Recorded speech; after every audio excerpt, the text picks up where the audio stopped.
consommer, c'est déjà mieux consommer. Consommer moins de viande. Il faut savoir que la viande a un bilan carbone catastrophique. Donc on consomme 84 kg de viande par an et par habitant en France. C'est pas nécessaire déjà. Et il faut savoir que 1 kg de fraises, par exemple, c'est 200 grammes d'équivalent CO2, alors que 1 kg de viande, c'est 10 kg d'équivalent CO2. 1 kg de veau, c'est 40 kg d'équivalent CO2, plus des répercussions sur la déforestation, parce qu'aujourd'hui, à 70% des cas, si on déforeste, c'est pour planter du maïs et du soja pour nourrir le bétail, qui a été en plus élevé dans des conditions inhumaines. Donc un bon geste, par exemple, pour agir résolument pour réduire sa consommation de carbone par rapport à la nutrition, c'est de diminuer sa consommation de viande, voire d'arrêter de manger de la viande. Donc c'est pour vous, agir pour la planète, c'est quoi?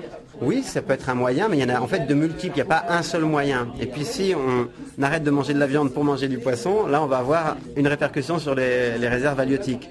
Alors il ne faut pas se déprimer parce que c'est compliqué et qu'on peut être perdu par tous ces éléments. Il faut agir progressivement et intégrer progressivement tous les enjeux du développement durable, aussi parce qu'on se rend compte que ça fait plaisir. Quand je prends mon vélo au lieu de la voiture, au final, je me fais plaisir, je suis en meilleure santé, je ne suis pas dans les embouteillages.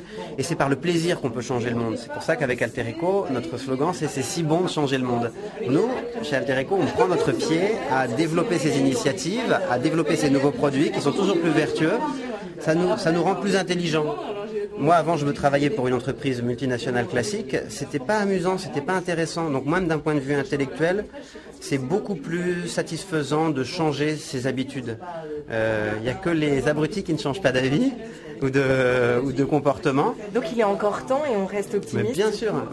Peut-être que c'est la fin du monde, mais on peut quand même changer. En tout cas, pour notre planète, il y a un espoir. Ouais, il y a un grand espoir, et en particulier à travers la consommation, parce que notre société se définit beaucoup par ce qu'elle consomme, malheureusement. Mais du coup, on peut quand même utiliser ce levier pour essayer de changer les choses. Et on ne prétend pas avec Altereco avoir la solution, mais toujours proposer des idées pour qu'on n'achète pas qu'un produit bête, mais un produit avec du sens ou des informations à l'intérieur qui peuvent être le départ d'une prise de conscience, d'une élévation de notre champ de conscience et qui nous rend plus heureux.